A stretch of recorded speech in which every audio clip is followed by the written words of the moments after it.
ನನ್ನೆಲ್ಲ ಸ್ನೇಹಿತರಿಗೆ ತರಗತಿಗೆ ಸ್ವಾಗತ. ತರಗತಿ ಪ್ರಾರಂಭ ಮಾಡೋಕ್ಕಿಂತ ಮುಂಚಿತವಾಗಿ ನಮ್ಮ ಒಂದು ಯೂಟ್ಯೂಬ್ ಚಾನಲ್ಗೆ ಸಬ್ಸ್ಕ್ರೈಬ್ ಆಗಿ, ಜೊತೆಗೆ ಪ್ರತಿನಿತ್ಯ ತರಗತಿಗಳನ್ನು ವೀಕ್ಷಿಸಿ ಅನ್ನುತ್ತಾ ಇವತ್ತಿನ ತರಗತಿಯನ್ನು ಪ್ರಾರಂಭ ಮಾಡ್ತಾ ಹೋಗ್ತೀನಿ.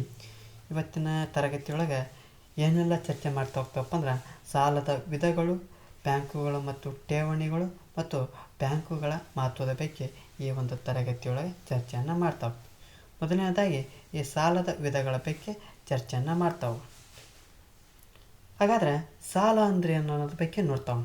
ಮೊನ್ನೆದು ಸಾಲ ಅಂದರೆ ಏನಂತ ನೋಡು. ಸಾಲ ಕೊಡುವವನು ಸಾಲ ಪಡೆಯುವವನಿಗೆ ಹಣ, ಸರಕುಗಳು ಅಥವಾ ಸೇವೆಗಳನ್ನು ಭವಿಷ್ಯದ ಸಂದಾಯದ ಮೂಲಕ ಹಿಂಪಡೆಯುವ ಭರವಸೆಯಂತೆ ಪೂರೈಸುವ ಒಂದು ಒಪ್ಪಂದ ಅಂತಂದು ಕರಿತಾ ಹೋಗ್ತಾರೆ. ಏನು ಮಾಡ್ತಾ ಹೋಗ್ತಾರೆ?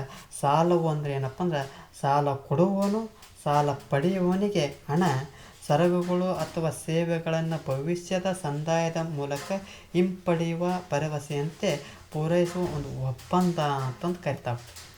ಅಂದರೆ ಸಾಲ ಕೊಡುವವನು ಏನು ಮಾಡ್ತಾ ಹೋಗ್ತಾನೆ, ಆ ಸಾಲ ಪಡೆಯ ಹಣವನ್ನು ಕೊಡ್ತಾ ಹೋಗ್ತಾನೆ ಅಂತ ಸರಕುಗಳು ಅಥವಾ ಸೇವೆಗಳನ್ನು ಮುಂದಿನ ಒಂದು ದಿನಾಂಕದೊಳಗೆ, ವರ್ಷದೊಳಗೆ, ತಿಂಗಳೊಳಗೆ ಸಂದಾಯ ಅಂತ ಕೊಡ್ತಾ ಹೋಗ್ತೇನಪ್ಪ, ಒಳಗೆ ಕೊಡ್ತಾನೆ, ನಿನ್ನ ಒಂದು ಮಾತನ್ನು, ನಿನ್ನ ಒಂದು ಭರವಸೆಯನ್ನು ಪೂರೈಸ್ತೇನೆ ಅಂತಂದು ಒಂದು ಒಪ್ಪಂದ ಅಂತ ಕರಿತಾ ಹೋಗ್ತಾರೆ.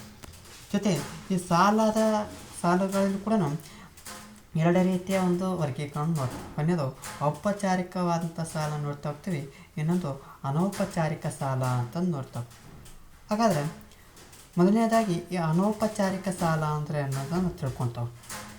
ಭಾರತದಲ್ಲಿ ಪುರಾತನ ಕಾಲದಿಂದಲೂ ಏನು ನೋಡ್ತಾ ಹೋಗ್ತೀವಪ್ಪ ಅಂದರೆ ಆ ದೇಶೀಯ ಬ್ಯಾಂಕುಗಳ ಮೂಲಕ ಏನು ಮಾಡ್ತಾ ಹೋಗ್ತೀವಿ, ಅನೌಪಚಾರಿಕ ಸಾಲ ನೀಡುವಂಥ ವ್ಯವಸ್ಥೆಯನ್ನು ಕಾಣ್ತಾ ಹೋಗ್ತೀವಿ. ಯಾವಾಗ ಪುರಾತನ ಕಾಲದಿಂದಲೂ ಕೂಡ ಆ ದೇಶೀಯ ಬ್ಯಾಂಕುಗಳ ಮೂಲಕ ಏನು ಮಾಡ್ತಾ ಹೋಗ್ತಿದ್ದಪ್ಪ ಅಂದರೆ ಈ ಅನೌಪಚಾರಿಕ ಸಾಲ ನೀಡುವಂಥ ವ್ಯವಸ್ಥೆಯನ್ನು ನೋಡ್ತಾ ಹೋಗ್ತೀವಿ. ಈ ಅನೌಪಚಾರಿಕ ಸಾಲ ವಲಯವು ಲೇವಾದೇವಿಗಾರರಾದಂಥ ಶ್ರಾಪರು, ಮಹಾಜನರು, ಶೆಟ್ಟರು, ಸಾಹುಕಾರರು, ಚಟ್ಟಿಯಾರರು ಮುಂತಾದ ಹೆಸರುಗಳಿಂದ ಏನು ಮಾಡ್ತಾ ಹೋಗ್ತಿದ್ವಿ, ಕರಿತಾ ಹೋಗ್ತಿದ್ವಿ. ಒಟ್ಟಾರೆ ಪದ ಯಾವುದಪ್ಪ ಅಂದ್ರೆ ಲೇವಾದೇವಿಗಾರ ಅಂತ ಕರಿತಾವೆ. ಆ ಲೇವಾದೇವಿಗಾರಿಗೆ ಇನ್ನೂ ಅನೇಕ ಹೆಸರನ್ನು ಕಾಣ್ತಾ ಹೋಗ್ತೀವಿ. ಏನು? ಶ್ರಾಪರು, ಮಹಾಜನರು, ಶೆಟ್ಟರು, ಸಾಹುಕಾರರು, ಚಟ್ಟಿಯಾರು. ಅಂದ್ರೆ ಒಟ್ಟಾರೆಯಾಗಿ ಏನು ಹೇಳೋದಪ್ಪ ಅಂದ್ರೆ ಅವತ್ತಿನ ಕಾಲದೊಳಗೆ ಸಾಲವನ್ನು ಯಾರು ನೀಡ್ತಾ ಇದ್ದಪ್ಪ ಅಂದ್ರೆ ಈ ಲೇವಾದೇವಿಗಾರರು ನೀಡ್ತಾ ಹೋಗ್ತಾರೆ. ಆದರೆ 19ನೇ ಶತಮಾನದ ಒಂದು ಮಧ್ಯಭಾಗದವರೆಗೆ ಈ ಭಾರತದಲ್ಲಿ ಏನಾಗ್ತಿದ್ವು, ಆ ದೇಶೀಯ ಬ್ಯಾಂಕುಗಳು ಹಣಕಾಸು ವ್ಯವಸ್ಥೆಯ ಕೇಂದ್ರ ಭಾಗವಾಗಿರ್ತಂದು ಕಾಣ್ತಾ ಹೋಗ್ತೀವಿ. ತದನಂತರದಲ್ಲಿ ಆ ಯುರೋಪಿನ ಬ್ಯಾಂಕರ ಆಗಮನದಿಂದ ಏನಾಗ್ತೈತಪ್ಪ ಅಂದ್ರೆ ಆ ದೇಶೀಯ ಬ್ಯಾಂಕರ ಏಕಸ್ವಾಮ್ಯ ಏನಾಗ್ತೈತಿ, ತೊಂದರೆಗೀಡಾಗ್ತೈತಿ. ಯಾಕಪ್ಪ ಅಂದ್ರೆ ಆ ಯುರೋಪಿನ ಬ್ಯಾಂಕರು ಭಾರತದಲ್ಲಿ ಏನು ಮಾಡ್ತಾ ಹೋಗ್ತಾರೆ, ಸರ್ಕಾರದ ಒಂದು ರಕ್ಷಣೆಯನ್ನು ಪಡ್ತಾ ಇತ್ತು. ಅದ್ಯಾಕೋ ಹಣದ ಲೇವಾದೇವಿದಾರರು ಸಾಲ ನೀಡಿಕೆಯಲ್ಲಿ ಪ್ರಮುಖ ಪಾತ್ರವನ್ನು ನಿರ್ವಹಣೆ ಮಾಡ್ತಾಯಿದ್ರು. ಯಾಕಪ್ಪ ಅಂದ್ರೆ ಯಾವುದೇ ಸಾಲವನ್ನು ಒಂದು ತತ್ಕ್ಷಣದಲ್ಲಿ ಸಾಲವನ್ನು ಯಾರು ನೀಡ್ತಿದ್ದಪ್ಪ ಅಂದ್ರೆ ಲೇವಾದೇವಿಗಾರ ನೀಡ್ತಾ ಹೋಗ್ತದೆ. ಆದ್ರೆ ಸ್ವತಂತ್ರ ನಂತರದಲ್ಲಿ ಭಾರತ ಸರ್ಕಾರ ಏನು ಮಾಡ್ತಾ ಹೋಗ್ತೈತಿ, ಈ ಹಣದ ಲೇವಾದೇವಿದಾರ ಹಿಡಿತದಿಂದ ಮುಕ್ತಗೊಳಿಸೋಕೆ ಏನು ಮಾಡ್ತಾ ಹೋಗ್ತೈತಿ, ಹಲವಾರು ಪ್ರಯತ್ನಗಳನ್ನು ಮಾಡ್ತಾ ಹೋಗ್ತೈತಿ. ಏನೆಲ್ಲ ಮಾಡ್ತದಪ್ಪ ಅಂದ್ರೆ 1969 ಏನು ಮಾಡ್ತಾ ಹೋಗ್ತೈತಿ, 14 ಬ್ಯಾಂಕುಗಳು, 1980 6 ವಾಣಿಜ್ಯ ಬ್ಯಾಂಕುಗಳನ್ನು ಏನು ಮಾಡ್ತಾ ಹೋಗ್ತೈತಿ, ರಾಷ್ಟ್ರೀಕರಣವನ್ನು ಮಾಡ್ತಾ ಹೋಗ್ತೈತಿ. ಯಾವಾಗ? 1969 14 ಬ್ಯಾಂಕುಗಳು, 1980 6 ವಾಣಿಜ್ಯ ಬ್ಯಾಂಕುಗಳನ್ನು ಏನು ಮಾಡ್ತಾ ಹೋಗ್ತೈತಿ, ಸರ್ಕಾರವು ರಾಷ್ಟ್ರೀಕರಣವನ್ನು ಮಾಡ್ತಾ ಹೋಗ್ತೈತಿ.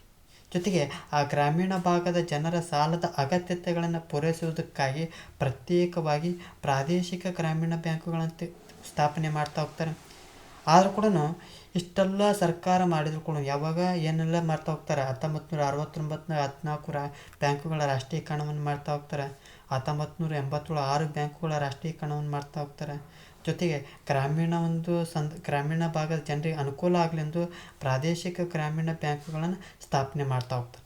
ಆದರೂ ಕೂಡ ಗ್ರಾಮೀಣ ಲೇವಾದೇವಿದಾರರು ಈಗಲೂ ಕೂಡ ಗ್ರಾಮೀಣ ಸಾಲ ನೀಡುವುದರಲ್ಲಿ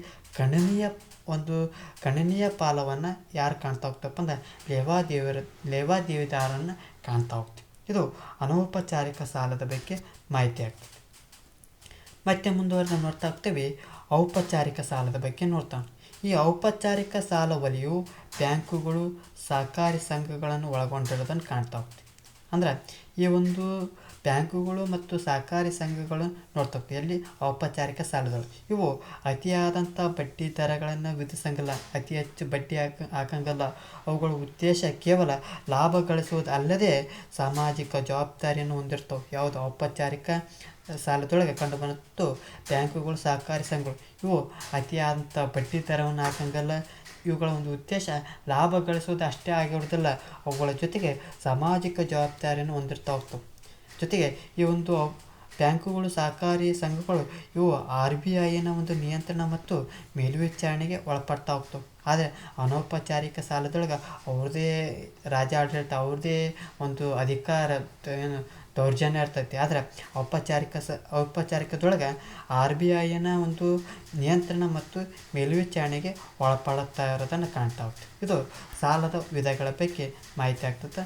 ಮುಂದುವರೆದು ನೋಡ್ತಾ ಹೋಗೋಣ. ಬ್ಯಾಂಕುಗಳು ಮತ್ತು ಠೇವಣಿಗಳ ಬಗ್ಗೆ ಚರ್ಚೆಯನ್ನು ಮಾಡ್ತಾವೆ. ಈ ಬ್ಯಾಂಕುಗಳು ಮತ್ತು ಠೇವಣಿ ಅಂದರೆ ಏನಪ್ಪ, ಅದು ಹಣ ಡೆಪಾಸಿಟ್ ಅಂತ ಕರಿತಾವಲ್ಲ, ಠೇವಣಿ ಅಂತ ಕರಿತಾವೆ. ಮೊದಲನೇದಾಗಿ ಈ ಬ್ಯಾಂಕ್ ಅಂದರೆ ಏನಂತ ತಿಳ್ಕೊಳ್ಳೋಣ.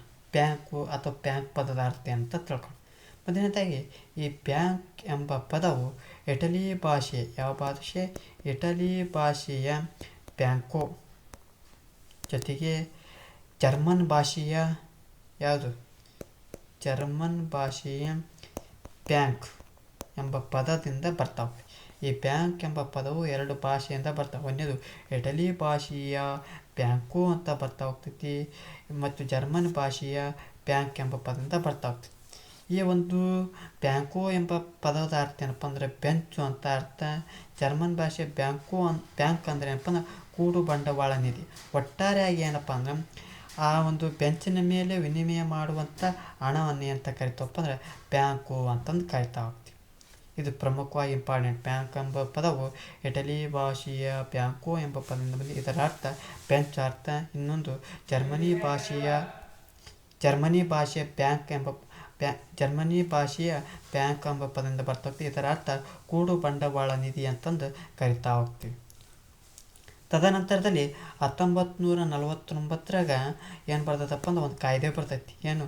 ಭಾರತೀಯ ಬ್ಯಾಂಕುಗಳ ನಿಯಂತ್ರಣ ಕಾಯ್ದೆ ಅಂತ ಬರ್ತಾ ಹೋಗ್ತೈತಿ. ಯಾವಾಗ? 1949. ಈ ಒಂದು ಕಾಯ್ದೆಯ 1949 ಈ ಭಾರತೀಯ ಬ್ಯಾಂಕುಗಳ ನಿಯಂತ್ರಣ ಕಾಯ್ದೆ ಏನು ಹೇಳ್ತೈತಪ್ಪ ಅಂದ್ರೆ ಅವರು ಒಂದು ವ್ಯಾಖ್ಯಾನ ಇರ್ತಾ ಹೋಗ್ತಾರೆ. ಏನಪ್ಪ ಅಂದ್ರೆ ಭಾರತದಲ್ಲಿ ಬ್ಯಾಂಕಿಂಗ್ ವ್ಯವಹಾರ ನಡೆಸುವ ಯಾವುದೇ ಕಂಪನಿ ಬ್ಯಾಂಕಿಂಗ್ ಕಂಪನಿ ಅನ್ನಿಸುತ್ತದೆ ಅಂತಂದು ಹೇಳ್ತಾ ಹೋಗ್ತಾರೆ. ಅಂದರೆ ಬ್ಯಾಂಕಿಂಗ್ ಕಂಪನಿ ಅಂದರೆ ಏನಪ್ಪ ಅಂದ್ರೆ ಭಾರತದಲ್ಲಿ ಬ್ಯಾಂಕಿಂಗ್ ವ್ಯವಹಾರ ನಡೆಸುವಂಥ ಯಾವುದೇ ಕಂಪನಿಯನ್ನು ಬ್ಯಾಂಕಿಂಗ್ ಕಂಪನಿ ಅಂತಂದು ಹೇಳ್ತಾ ಹೋಗ್ತಾರೆ. ಜೊತೆಗೆ ಬ್ಯಾಂಕಿಂಗ್ ಅಂದರೆ ಏನಪ್ಪ ಅಂದ್ರೆ ಸಾಲ ನೀಡುವ ಅಥವಾ ಬಂಡವಾಳ ಹೂಡುವ ಉದ್ದೇಶಕ್ಕಾಗಿ ಸಾರ್ವಜನಿಕರಿಂದ ಹಣವನ್ನು, ಠೇವಣಿಯನ್ನು ಸ್ವೀಕರಿಸುವುದು, ಬೇಡಿಕೆ ಅಥವಾ ಇತರೆ ಆಧಾರದ ಮೇಲೆ ಹಣ ಮರುಪಾವತಿಸುವುದು ಮತ್ತು ಚೆಕ್ಕುಗಳು, ಡ್ರಾಫ್ಟ್ಗಳು, ಆದೇಶಗಳು ಮುಂತಾದವುಗಳ ಮೂಲಕ ಹಣ ಹಿಂಪಡೆಯುವುದು ಎಂದರ್ಥ. ಒಟ್ಟಾರೆಯಾಗಿ ಬ್ಯಾಂಕಿಂಗ್ ಅಂದರೆ ಏನಪ್ಪ ಅಂದ್ರೆ ಸಾಲವನ್ನು ನೀಡಬಹುದು, ಬಂಡವಾಳ ಹೂಡುವಂಥ ಉದ್ದೇಶಕ್ಕಾಗಿ ಸಾರ್ವಜನಿಕರಿಂದ ಏನು ಮಾಡ್ತಾ ಹೋಗ್ತಾರೆ, ಹಣವನ್ನು, ಠೇವಣಿಯನ್ನು ಸ್ವೀಕಾರ ಮಾಡ್ತಾ ಹೋಗ್ತಾರೆ. ಜೊತೆಗೆ ಯಾವಾಗ ಬೇಡಿಕೆ ಇರ್ತೈತೋ ಇತರೆ ಒಂದು ಆಧಾರದ ಮೇಲೆ ಏನು ಮಾಡ್ತಾ ಹೋಗ್ತಾರೆ, ಹಣವನ್ನು ಒಳ್ಳೆ ರಿಟರ್ನ್ ಕೊಡ್ತಾ ಹೋಗ್ತಾರೆ. ಮತ್ತು ಚೆಕ್ಕುಗಳು, ಡ್ರಾಫ್ಟ್ಗಳು, ಆದೇಶಗಳ ಮುಂತಾದವುಗಳ ಮೂಲಕ ಹಣವನ್ನು ಏನು ಮಾಡ್ತಾ ಹೋಗ್ಬೋದು, ಹಿಂಪಡೆಯಬಹುದು. ಏನು ಇದಿಷ್ಟು ಅಂತ ಕರಿತಾವಪ್ಪ ಅಂದ್ರೆ ಬ್ಯಾಂಕಿಂಗ್ ಅಂತ ಕರಿತಾ ಹೋಗ್ತೀವಿ. ಯಾವ್ರು ಹೇಳ್ತಾ ಹೋಗ್ತಾರೆ? 1949 ಭಾರತೀಯ ಬ್ಯಾಂಕುಗಳ ನಿಯಂತ್ರಣ ಕಾಯ್ದೆ ಹೇಳ್ತಾ ಹೋಗ್ತೈತಿ. ನಂತರದಲ್ಲಿ ಬ್ಯಾಂಕುಗಳ ಮಹತ್ವದ ಬಗ್ಗೆ ನೋಡ್ತಾವೆ. ಬ್ಯಾಂಕಿಂದ ಏನು ಉಪಯೋಗ, ಏನು ಮಹತ್ವ, ಅದರಿಂದ ಏನು ಇಂಪಾರ್ಟೆಂಟ್ ಐತೆ ಅಂತ ನೋಡೋದಾದ್ರೆ, ಬ್ಯಾಂಕುಗಳು ಆರ್ಥಿಕ ಅಭಿವೃದ್ಧಿಯಲ್ಲಿ ಬಹುಮುಖ್ಯ ಪಾತ್ರವನ್ನು ನಿರ್ವಹಣೆ ಮಾಡ್ತಾ ಹೋಗ್ತೈತಿ. ಹೇಳಿದ ಹಿಂದೆ ತರಗತಿಯೊಳಗೆ ಪ್ರಾಥಮಿಕ ವಲಯ, ದ್ವಿತೀಯ ವಲಯ, ತೃತೀಯ ವಲಯದೊಳಗೆ ಅಲ್ಲಿ ಮುಖ್ಯವಾಗಿ ಆ ಮೂರು ವಲಯಗಳನ್ನು ಪ್ರಮುಖವಾಗಿ ಈ ಬ್ಯಾಂಕುಗಳನ್ನು ನೋಡ್ತಾ ಹೋಗ್ತೀವಿ. ಯಾಕಪ್ಪ ಅಂದ್ರೆ ಹಣವು ಎಲ್ಲಿ ಬರ್ತಾ ಹೋಗ್ತೈತವ, ನೇರವಾಗಿ ಬ್ಯಾಂಕಿಗೆ ಬರ್ತಾ ಹೋಗ್ತೈತಿ. ಅಂದ್ರೆ ಆರ್ಥಿಕ ಒಂದು ಅಭಿವೃದ್ಧಿಯೊಳಗೆ ಬಹುಮುಖ್ಯ ಪಾತ್ರವನ್ನು ನಿರ್ವಹಣೆ ಮಾಡ್ತಾ ಹೋಗ್ತೈತಿ. ಜೊತೆಗೆ ಆ ಬ್ಯಾಂಕುಗಳು ಆಕರ್ಷಕ ಬಡ್ಡಿ ದರವನ್ನು ನೀಡುವ ಮೂಲಕ ಆ ಸಾರ್ವಜನಿಕರ ಒಂದು ಉಳಿತಾಯವನ್ನು ಸಂಗ್ರಹಣೆಯನ್ನು ಮಾಡ್ತಾ ಹೋಗ್ತೈತಿ. ಅಂದ್ರೆ ಬ್ಯಾಂಕುಗಳು ಆಕರ್ಷಕ ಬಡ್ಡಿ ದರವನ್ನು ನೀಡ್ತಾ ಹೋಗ್ತೀವಿ. ತಿಂಗಳಿಗೆ 10 ವರ್ಷಕ್ಕೆ ಇಷ್ಟು ಬಡ್ಡಿಯನ್ನು ನೀಡ್ತಾ ಹೋಗ್ತೀವಿ, ನಮ್ಮ ಬ್ಯಾಂಕಿನಲ್ಲಿ ಉಳಿತಾಯ ಮಾಡಿ, ಡೆಪಾಸಿಟ್ ಮಾಡಿ ಅಂತಂದು ಏನು ಮಾಡ್ತಾ ಹೋಗ್ತೈತಿ, ಉಳಿತಾಯ ಮಾಡುವಂಥದ್ದನ್ನು ಉಳಿತಾಯವನ್ನು ಮಾಡ್ತಾ ಹೋಗ್ತೈತಿ. ಬಂಡವಾಳ ಸಂಗ್ರಹದ ಪ್ರಕ್ರಿಯೆಗೆ ಸಹಾಯಕ ಆಗ್ತದೆ. ಅಂದ್ರೆ ಬಂಡವಾಳವನ್ನು ಏನು ಮಾಡ್ತಾ ಹೋಗ್ತೈತಿ, ಸಂಗ್ರಹಣೆಯನ್ನು ಮಾಡ್ತಾ ಹೋಗ್ತೈತಿ. ನಂತರದಲ್ಲಿ ಬ್ಯಾಂಕುಗಳು ಚೆಕ್ ವ್ಯವಸ್ಥೆಯ ಮೂಲಕ ಅನುಕೂಲಕರವಾದಂಥ ಹಣ ಸಂದಾಯದ ಒಂದು ಮಾರ್ಗವನ್ನು ಒದಗಿಸಿವೆ. ಆ ಬ್ಯಾಂಕುಗಳು ಏನು ಮಾಡ್ತಿರ್ತವೆ, ಕೇವಲ ಸಂಗ್ರಹಣೆ ಮಾಡೋದಿಲ್ಲ, ಆ ಬ್ಯಾಂಕುಗಳು ಆ ಚೆಕ್ ವ್ಯವಸ್ಥೆಯನ್ನು ಮಾಡ್ತವೆ. ಅಂದರೆ ತಮಗೆ ಅನುಕೂಲಕರವಾದಂಥ ಹಣ ಸಂದಾಯ ಹಣವನ್ನು ಸಂದಾಯ ಮಾಡುವಂಥ ಮಾರ್ಗವನ್ನು ಒದಗಿಸ್ಕೊಳ್ತಾ ಹೋಗ್ತವೆ. ಇವು ಸದ್ಯದ ಚಾಲ್ತಿಯಲ್ಲಿರುವಂಥ ಮಾರುಕಟ್ಟೆ ಬಡ್ಡಿ ದರದಲ್ಲಿ ಸಾಲಗಳನ್ನು ನೀಡ್ತಾ ಹೋಗ್ತವೆ.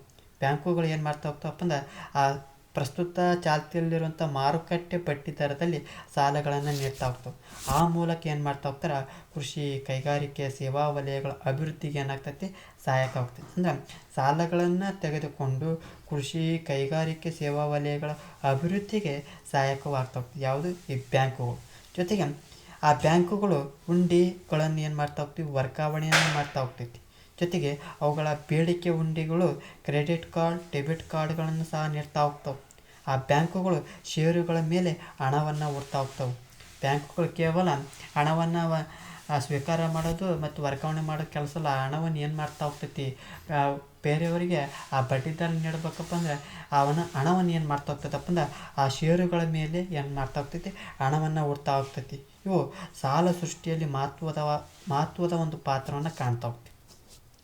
ಒಟ್ಟಾರೆಯಾಗಿ ಈ ಬ್ಯಾಂಕುಗಳ ಮಹತ್ವ ಅಂತ ನೋಡೋದಾದ್ರೆ ಸರಳೀಕೃತವಾಗಿ ಹೇಳ್ಬೇಕಪ್ಪ ಅಂದ್ರೆ, ಒಂದನೇದು, ಆ ಬ್ಯಾಂಕುಗಳು ಆರ್ಥಿಕ ಅಭಿವೃದ್ಧಿಯಲ್ಲಿ ಬಹುಮುಖ್ಯವಾದಂಥ ಪಾತ್ರವನ್ನು ನೋಡ್ತಾ ಹೋಗ್ತೀವಿ. ಆ ಬ್ಯಾಂಕುಗಳು ಆಕರ್ಷಕ ಬಡ್ಡಿ ದರವನ್ನು ನೀಡುವ ಮೂಲಕ ಆ ಸಾರ್ವಜನಿಕರಲ್ಲಿ ಉಳಿತಾಯವನ್ನು ಮಾಡಿಸ್ತಾ ಹೋಗ್ತೈತಿ ಮತ್ತು ಬಂಡವಾಳ ಸಂಗ್ರಹಣೆಯನ್ನು ಮಾಡ್ತಾ ಹೋಗ್ತೈತಿ. ಜೊತೆಗೆ ಆ ಬ್ಯಾಂಕುಗಳು ಚೆಕ್ ವ್ಯವಸ್ಥೆಯ ಮೂಲಕ ಅನುಕೂಲಕರವಾದಂಥ ಹಣ ಸಂದಾಯ ಮಾರ್ಗವನ್ನು ಒದಗಿಸ್ತಾ ಹೋಗ್ತವೆ ಮತ್ತು ಮಾರುಕಟ್ಟೆ ಚಾಲ್ತಿಯಲ್ಲಿರುವಂಥ ಬಡ್ಡಿ ದರದಲ್ಲಿ ಸಾಲಗಳನ್ನು ನೀಡ್ತಾ ಹೋಗ್ತವೆ. ಅವುಗಳ ಮೂಲಕ ಕೃಷಿ, ಕೈಗಾರಿಕೆ, ಸೇವಾ ವಲಯಕ್ಕೆ ಅಭಿವೃದ್ಧಿ ಆಗ್ತೈತಿ. ಅಲ್ಲದೆ ತಮ್ಮದೇ ಆದಂಥ ಬೇಡಿಕೆ ಹುಂಡಿಗಳು, ಕ್ರೆಡಿಟ್ ಕಾರ್ಡ್ ಮತ್ತು ಡೆಬಿಟ್ ಕಾರ್ಡ್ಗಳು ಸತ್ವನು ನೀಡ್ತಾ ಹೋಗ್ತವೆ. ಈ ಬ್ಯಾಂಕುಗಳು ಏನು ಮಾಡ್ತಾ ಹೋಗ್ತಪ್ಪ ಅಂದ್ರೆ ಆ ಷೇರುಗಳ ಮೇಲೆ ಹಣವನ್ನು ಹೂಡ್ತಾ ಹೋಗ್ತವೆ. ಇದಿಷ್ಟು ಏನಪ್ಪ ಅಂದರೆ ಬ್ಯಾಂಕುಗಳ ಒಂದು ಮಹತ್ವವಾಗಿರೋದನ್ನು ಕಾಣ್ತಾ ಹೋಗ್ತದೆ. ಈ ಒಂದು ತರಗತಿಯೊಳಗೆ ಸಾಲದ ವಿಧಗಳು ಮತ್ತು ಬ್ಯಾಂಕುಗಳ ಮಹತ್ವದ ಬಗ್ಗೆ ಈ ಒಂದು ತರಗತಿಯೊಳಗೆ ಚರ್ಚೆಯನ್ನು ಮಾಡ್ತಾ ಹೋದ್ವಿ. ಈ ಒಂದು ತರಗತಿ ಎಷ್ಟಾಗಿತ್ತಪ್ಪ ಅಂದ್ರೆ ನಮ್ಮ ಒಂದು ಯೂಟ್ಯೂಬ್ ಚಾನಲಿಗೆ ಸಬ್ಸ್ಕ್ರೈಬ್ ಆಗಿ, ಜೊತೆಗೆ ಈ ಒಂದು ತರಗತಿ ಎಷ್ಟಾಗಿದ್ದರೆ ಲೈಕ್ ಮಾಡಿ, ಇಲ್ಲಕ್ಕಂದ್ರೆ ಡಿಸ್ಲೈಕ್ ಮಾಡಿ. ಏನಾದರೂ ದೋಷಗಳು ಮತ್ತು ನಿಮ್ಮ ಒಂದು ಅಭಿಪ್ರಾಯಗಳನ್ನು ಕಮೆಂಟ್ ಬಾಕ್ಸ್ನ ಮೂಲಕ ತಿಳಿಸಿ ಅನ್ನುತ್ತಾ ಈ ಒಂದು ತರಗತಿಯನ್ನು ಮುಗಿಸ್ತಾ ಇದ್ದೀನಿ. ಎಲ್ಲರಿಗೂ ಧನ್ಯವಾದಗಳು.